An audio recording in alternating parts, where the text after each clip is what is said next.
ಈಗ ಎಷ್ಟು ದಿನ ಆಯ್ತು ನೀವು ಬಂದೋಗಿ? ಬಂದು ಒಂದು 15 ದಿವಸದ ಮೇಲೆ ಆಯ್ತಲ್ಲ ಹೆಚ್ಚು ಕಮ್ಮಿ? ಒಂದು 6-10 ದಿನ ಒಳಗಾಗಿದೆ ಸರ್. ಒಂದು 15 ದಿವಸ ಅಂತ ಲೆಕ್ಕ ಇಟ್ಕೋಬಹುದು ಅಂದಾಜು. ಅವಾಗ ಏನು ತೊಂದರೆ ಮಾಡಿದ್ರಿ? ಸ್ವಲ್ಪ ಲಿಂಗ ಗಡಿಸುತನ ಕಮ್ಮಿ ಆಗೋದು, ಗಂಡ ಹೆಂಡತಿ ಸೇರ್ಲಿಕ್ಕೆ ಕಷ್ಟ, ಬೇಗ ಔಟ್ ಆಗೋದು, ಬೇಗ ಸ್ಖಲನ ಆಗೋದು, ಆಮೇಲೆ ನಿಮರುವಿಕೆನೂ ಕಡಿಮೆ ಇರೋದು, ಹೌದಲ್ಲ? ಆಮೇಲೆ ನಮ್ಮಲ್ಲಿ ಮೆಡಿಸಿನ್ ತಗೊಂಡೋದ್ಮೇಲೆ ಹೇಗಿದೆ ಈಗ? ಇಂಪ್ರೂವ್ಮೆಂಟ್ ಆಗಿದೆ ಅಲ್ಲ? ಚೇಂಜ್ ಅನಿಸ್ತದೆ, ಚೇಂಜಸ್ ಆಗಿದೆ. 15 ದಿವಸಕ್ಕೇನೆ ಚೇಂಜ್ ಆಗಿದೆ. ನಾನು ಹೇಳಿರೋದು ನಿಮಗೆ 4 ತಿಂಗಳು ತಗೋಬೇಕು ಅಂತ ಅಲ್ವಾ? ಈಗ 15 ದಿವಸದಲ್ಲೇ ಅಷ್ಟು ಇಂಪ್ರೂವ್ಮೆಂಟ್ ಆಗಿದೆ ಅಂತೇಳಿ ಮತ್ತೆ ತಗೊಂಡು ಬಂದಿದ್ದೀರಿ, ಕರೆಕ್ಟ್ ತಾನೆ? ನಿಜ ತಾನೆ? ಆಮೇಲೆ ನಮ್ಮ ಮೆಡಿಸಿನ್ ಸೈಡ್ ಎಫೆಕ್ಟ್ ಏನಾರು ಇರುತ್ತಾ? ತೊಂದರೆ ಅಂತ ಏನಿಲ್ಲಲ್ಲ? ಆಮೇಲೆ ದೇಹನೂ ಸ್ಟ್ರೆಂತ್ ಅನಿಸ್ತದ, ಆಕ್ಟಿವ್ ಅಂತಲೇ ಕೆಡಿಸ್ಕೊಬೇಡ್ರಿ.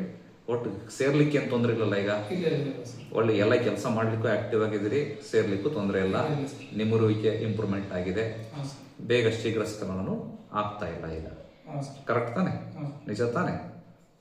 ಓಕೆ, ನಾನು ಕೊಡ್ತೀನಿ, ಕಂಟಿನ್ಯೂ ಮಾಡ್ಕೊಂತ ಹೋಗ್ರಿ. ನಾನು ಹೇಳ್ದಂಗೆ ಕರೆಕ್ಟಾಗಿ ಪತ್ತೆ ಮಾಡಬೇಕು, ಓಕೆನಾ? ಒಳ್ಳೆ.